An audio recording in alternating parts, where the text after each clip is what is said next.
Before we start the video, I just want to mention that there's going to be a ton of spoilers for Mario and Luigi Brothership here.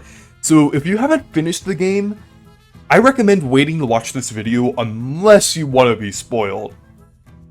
So yeah, hopefully those of you who are still here either finished the game or are okay with being spoiled.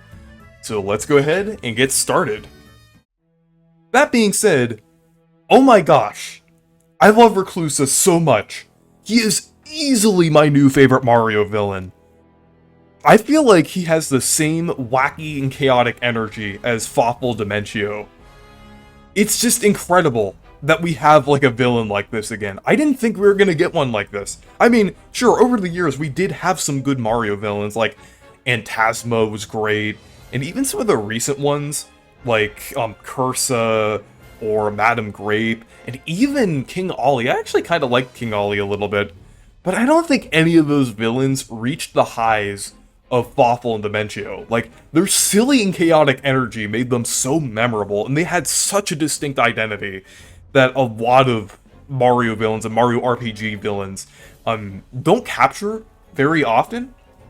But Reclusa finally does, and I feel like he even exceeds it in a lot of ways. I can definitely respect the opinion if you do prefer like a character like Fawful over Reclusa, but I feel like Reclusa does a lot of things better than Dimentio. And I'm not really tearing Dimentio down at all. Dimentio is still my second favorite Mario villain, I would say. He's still incredible, but I feel like Reclusa has like even more interesting of a presence here and does a little more here. That's why I kind of prefer him. But yeah, there are just so many aspects to him that make him just so memorable. And one aspect is his design. His design just looks so good. He basically has like a screen as his face, which can emote in like a ton of different ways. Like when you first meet him, like when the egg hatches, like after you defeat Zocket, like he makes an amazing first impression. Like he immediately, like I was immediately sold on his character. Like when he started like emoting and everything with his face, and like he did all sorts of really wacky and crazy expressions. I just thought that was amazing, just right off the bat. And like other aspects of his design are really cool as well. He's just like flowing with like the gloam energy, or the glom, however that's pronounced. And he also has like a purple cape as well. I mean, every Mario RPG villain has to be purple. There's like some kind of role behind that. He's a little less purple than like some of them, but he definitely still does have purple in a prominent amount of his design. And he also has like a crazy amount of wires just going everywhere outside of his design. And he kind of has like an appearance of like kind of like a jester or a clown, kind of like Dimentio a little bit. Kind of like a mixture of that and kind of like he's kind of his own thing as well. He's just a Reclusa. He's just a kind of a thing. Like he just, that's how distinct he is. He's just like his own creature. Like you have to really go out of your way to describe what he is. It's just, but his design is still cohesive. It's not like all over the place. It still makes so much sense. But yeah, like his design definitely makes him pretty memorable and stand out like among a lot of Mario RPG villains, I would say. And another thing is the fact that the build-up to his reveal is worth it. He's kind of revealed at like the last, like, I guess maybe like 5 to 7-ish hours of the game. I'm like, it's kind of hard to guess because I did like a ton of the story. I did all of the story-based side quests, so it might have taken me a bit longer. Like either after he was revealed or before he was revealed. So I'm not sure like exactly. That would be from like someone like just kind of casually playing through the game without worrying about the side quests. But I guess he kind of appears when you're about like 85%-ish through with the story of the game. Like 80 to 85%-ish done with the story of the game, which sounds pretty late, but that build up to him is just so worth it, I would say. Just with his whole reveal and just everything that he does and the stakes and just the absolute peril that he puts Concordia in is just so worth it. Like that, just like that chaos, just like definitely like is worth like all of that like slow kind of build up there. And it's interesting like how Zocket was actually like Cosette that was kind of like possessed, or I guess not possessed, but more brainwashed into kind of serving Reclusa and basically making sure that the egg hatches. And then the extension core were basically like manipulated by either like, I guess more so Zocket and then kind of by extension Reclusa. But it turns out the extension core weren't really actually evil. They were like I said, they were just more manipulated because they actually end up redeeming themselves and help Mario and Luigi get like the bond energy that they need. And I think that's pretty cool. Like, it's kind of cool to see, like, kind of like a very outwardly looking villain group actually, like, not actually be evil by the end of the story. So, I think that's pretty cool as well. But just all of that kind of combines into, like, Reclusa's kind of build up and reveal, just making so much sense. Another thing that I love about Reclusa is basically the fact that he's the embodiment of loneliness, which is very fitting not only for the theme of Brothership, but also the Mario and Luigi series as a whole, as this series is about the connection of Mario and Luigi, and in a way, this kind of makes him the ultimate Mario and Luigi villain. I know Fawful will always be the most memorable, and to some, the most important one. I definitely respect that, and Fawful is still up there as one of my all-time favorites as well.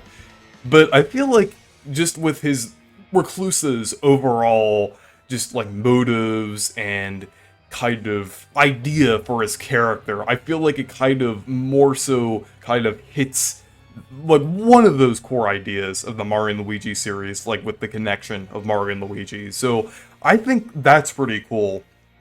And in another way, he kind of feels like the ultimate Mario villain as a whole, because he takes a lot of aspects from other Mario villains, and even kind of seems more amplified in a way.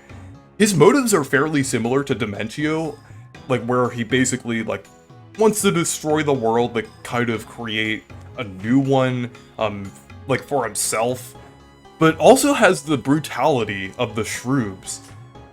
And I'm gonna get into that now, because his motives and actions are extremely dark for a Mario game. Basically, he traps the Concordians in these flower things, where you can kind of see that when he makes a visit to Ship-Shape Island, and then when you're doing like the Boncan quest, you'll see all of these NPCs that are trapped into these flowers. And this creates a false reality, kind of comparable to like the Matrix, where they're trapped there until they die of starvation. So basically, he's trying to kill everyone off so he can create his ideal world. Practically a genocide, which is absolutely insane to see in a Mario game. And I feel like this is even darker than something like Super Paper Mario, because in Super Paper Mario, they're just kind of creating a void that would just kind of just snap, like, existence away, basically. But here, it seems more like a slow and painful demise, which is kind of worse when you think about it. Especially when you consider how this simulated reality that Reclusa creates. And when Mario and Luigi get sucked into the flowers, it is honestly one of the creepiest and unsettling moments that they've ever had in a Mario game. Mario and Luigi seemingly wake up in the Mushroom Kingdom, but things get really weird quickly. Everything looks too squeaky clean and perfect, and the Toads are all generic and perfectly uniform. The Mushroom Kingdom also looks very safe and generic, almost to an uncanny degree, and this is basically like the so-called perfect world that Reclusa has trapped Mario and Luigi in. A world so happy and uniform that it's almost uncanny. And the cracks then start to show as the Mushroom Kingdom keeps repeating itself and Mario and Luigi walk through the doors of Peach's castle, where Reclusa changes it to what he feels that Mario and Luigi's wants are, becoming friends with enemies like Bowser, fun coin challenges, but Mario and Luigi aren't buying it. Like, early on, they were starting to be very suspicious of this, especially Snoutlet as well.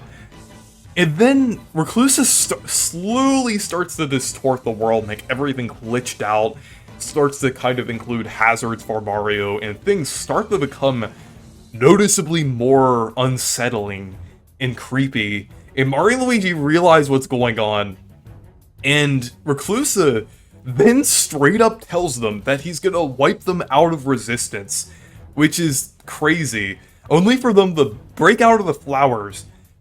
Like, after they go through this whole sequence of Peach trying to manipulate them into staying.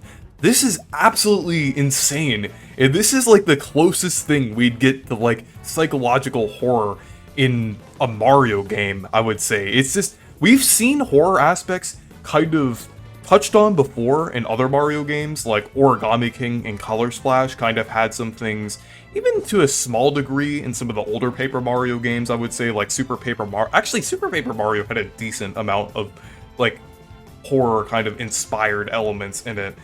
But this is on a whole other level. This is, I did not expect Acquire to go this route, and I'm surprised that Nintendo actually allowed this, but I'm glad that they did, because it is very memorable overall.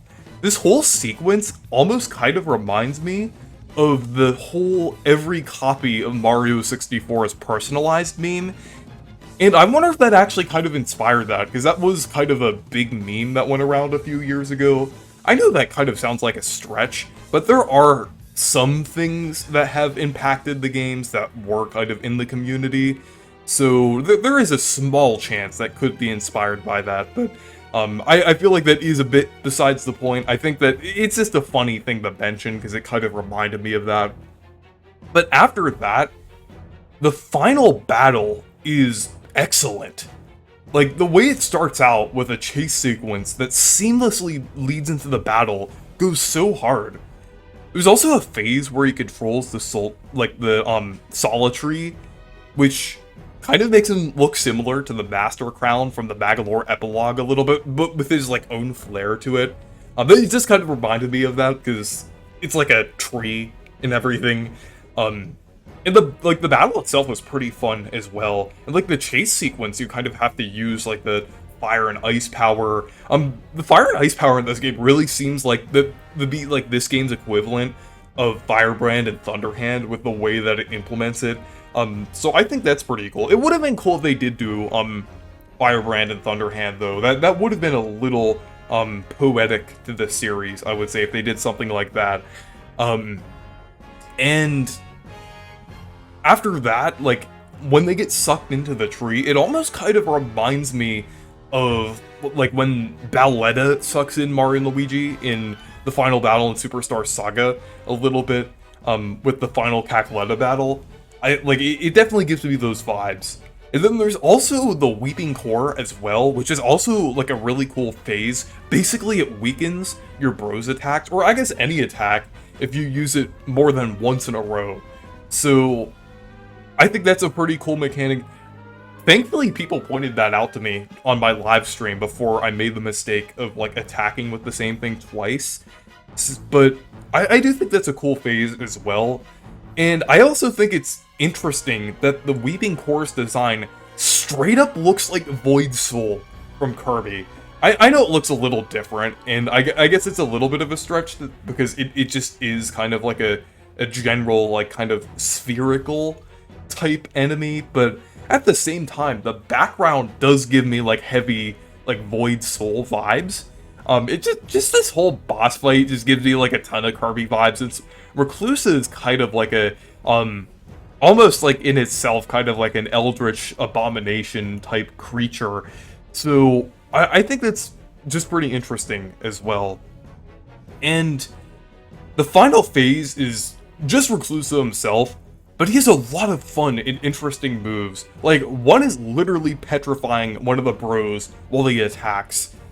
And you can also see him, like, slowly getting more frustrated and more desperate as the battle goes on. And, like, there's even, like, text bubbles that, like, block, like, when he's attacking, so you can't see him countering as easily. That is actually a pretty cool mechanic, even though it's a very subtle thing. But yeah, it's just an excellent boss fight overall. Just every aspect of Reclusa is just amazing, and he's definitely my new favorite Mario villain now for all of the reasons that I mentioned.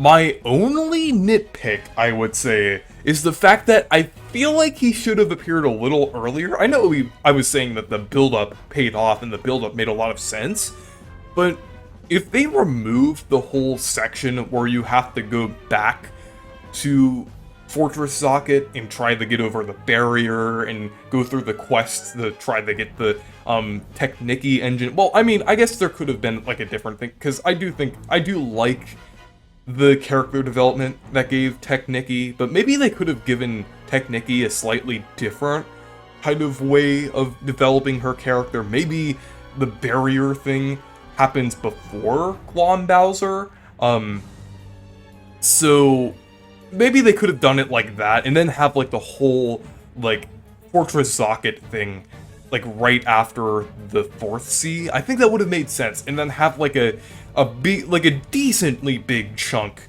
of the game, maybe like the last quarter of the game is basically surrounding Reclusa. I think that would have been a little more interesting, but I do like how they handled it still. But yeah, so anyways, thank you guys for watching this video. Make sure to leave a like and subscribe for more, and make sure to check out my Discord server and Twitter if you want to. Goodbye.